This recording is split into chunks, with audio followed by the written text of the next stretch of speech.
What's up, Saints fans? Before I get into the latest news and rumors going on in New Orleans, if you hate the Buccaneers, then this is going to be the channel for you. And if you are one of our loyal subscribers, I want you to go down in the comments section and spam who dat.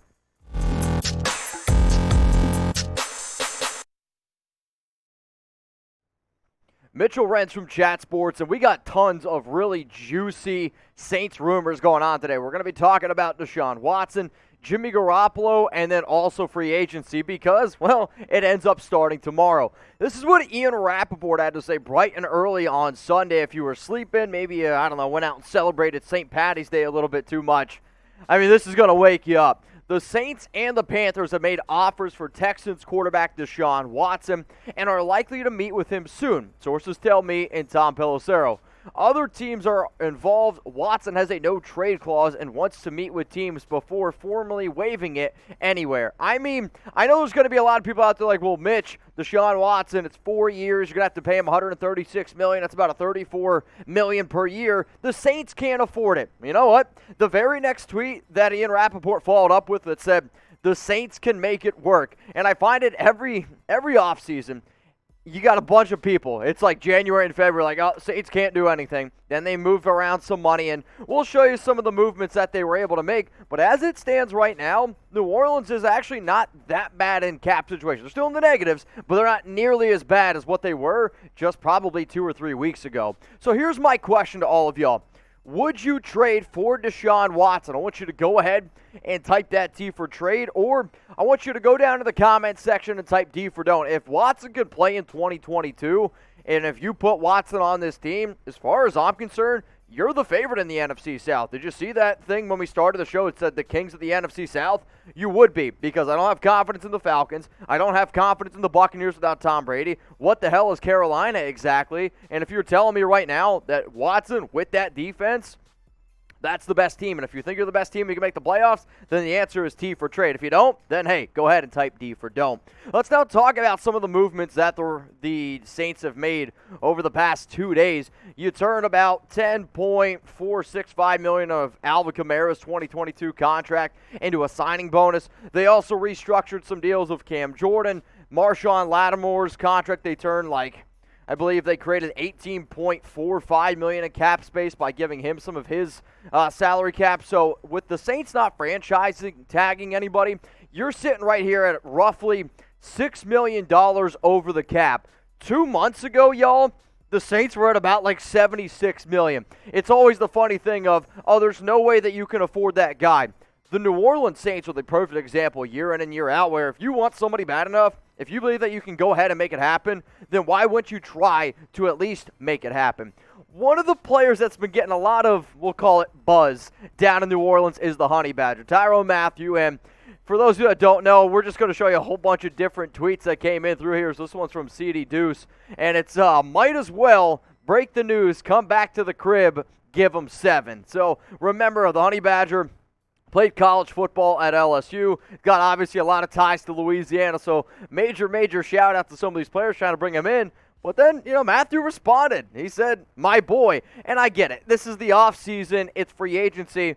But if the Honey Badger had wanted nothing to do with the Saints, I don't know if he would reply. So then again, Gardner Johnson goes ahead and says the big three. Honey Badger, Domenis, Lat, where the edit? And he's basically referring to where's the edit of somebody putting the Honey Badger into a New Orleans Saints jersey. So if you guys know how to do that, if you know a place to get it, throw that link down in the comments because I'm curious to see what it would look like. So you guys can go ahead now and be the GM. Should the Saints sign the Honey Badger? I want you to go ahead and type S for sign, or I want you to type P for pass. And it's not that I don't like Mathieu, and, PFF, they said that the Saints right now are the favorite to bring Mathieu in, and if that's your route, you can go ahead and you can type that S for sign.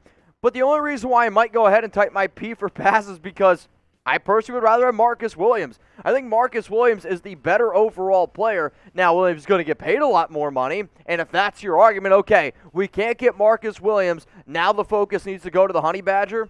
I'm okay with that. When you look at his numbers from last season, he had 76 tackles with the Kansas City Chiefs, 1 sack, 6 pass breakups, and 3 interceptions. What's always made him a fun and we'll just say just a really intriguing guy to watch is how versatile he is. And he's always been one of the most versatile players, whether that was in college or whether now it's in the NFL. Now, personally, if you can bring him home, I think it's a hell of a story. I'm always a sucker for those guys that, you grow up in a certain area, you play college football, that's your favorite team. So if you guys want to bring the Honey Badger home, I want you to go ahead and smash that like button. So I don't know about y'all, I am a very competitive person, and Saints now is catching up to Falcons today. When I looked at the numbers on Monday, Saints now had 3,903 subs. As of today, we're at 3,954, so we gained 51 compared to Falcons today, which only gained 23. This is a find and conquer type of company at Chat Sports,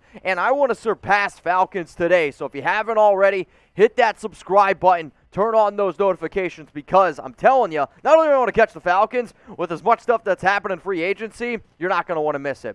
So here's my next question coming up here on today's show.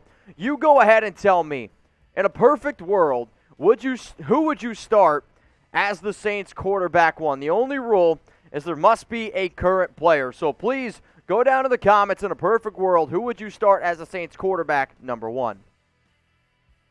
The latest trade rumors going on right now around the New Orleans Saints and quarterback obviously focuses on Deshaun Watson, per Ian Rappaport's tweet, but also Jimmy Garoppolo, the 49ers quarterback. Jeremy Fowler said that the Saints are tied to Jimmy G, and he recently underwent some shoulder surgery. He is expected to be ready for the summer. But, if you were the Saints and you're looking for a good bang for your buck type of QB, I don't think Garoppolo could be that guy. Here's what Fowler had to say. The wildest rumor I've heard this week, quarterback Jimmy Garoppolo potentially pairing with New Orleans. This would be a surprise since many around the league expect Jameis Winston to return to the Saints. But if Rodgers and Wilson aren't moved, which now we know that Rodgers is staying, Wilson end up getting moved, Garoppolo becomes one of the top options available. Maybe New Orleans at least kicks the idea around. So as it stands right now, you got the Saints quarterback depth chart. Jameis Winston, he's a free agent. You got Taysom Hill, Ian Book, and then Blake Bortles as your other quarterback. Simeon also is a free agent. And personally, I think the best route that New Orleans should go is absolutely going ahead and getting Jameis Winston. Now, if you can go ahead and get your hands on Deshaun Watson, that's what you could potentially consider. But then if you want to go out and get a trade, you give them a second, maybe a third-round pick for Jimmy G. I don't necessarily think that that's bad value, considering the fact that last season, you're going to look at the numbers and they're not really going to be all that awe-inspiring. But you know what? Garoppolo in 2019 helped the 49ers get to the Super Bowl. This past year, he made it to the NFC Championship game. As long as Jimmy G can hand the ball off to Alvin Kamara, throw quick slants over to the middle of Michael Thomas, which both of those things I think play to his strong suit, and then rely on your defense and not turn the football over, Garoppolo is at least a halfway decent option to help you contend in the NFC South. So here's my question. Should the Saints go trade for Jimmy Garoppolo? I want you to type that Y for yes, or I want you to go down to the comments section and type N for no. Let me know what you're thinking. The only reason why I'm going to say no is because if you have the opportunity to get Deshaun Watson, you go get Deshaun Watson. If you can go out and sign, we'll say, Jameis Winston on a really cheap deal, then you do that. If both of those options are not existent, then sure, go ahead and give it a shot for Jimmy Garoppolo.